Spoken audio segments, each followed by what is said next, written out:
এদেশের মানুষের কোনো উন্নতি হয় নাই, ভাগ্যের কোনো পরিবর্তন হয় নাই, মানুষ নির্বিঘ্নে চলাফেরা করতে পারছে না।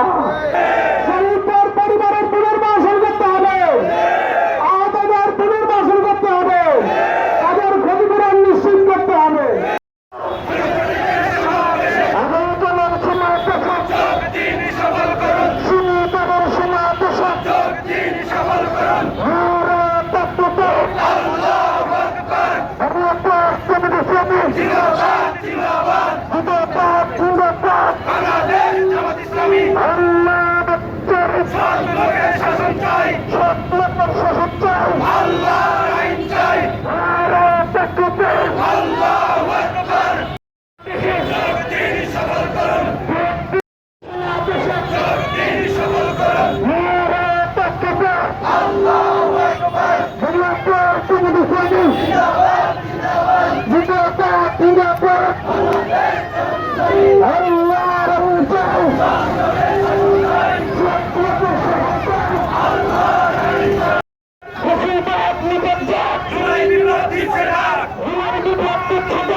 এদেশে একটি নতুন স্বাধীনতা অর্জিত হয়েছিল, কিন্তু আমরা দেখলাম এই স্বাধীনতা পরবর্তী যুগে এদেশের মানুষের কোনো উন্নতি হয় নাই, ভাগ্যের কোনো পরিবর্তন হয় নাই, মানুষ নির্বিঘ্নে চলাফেরা করতে পারছে না, মানুষের ব্যবসা বাণিজ্যের গ্যারান্টি নাই, মানুষের জীবনের গ্যারান্টি নাই।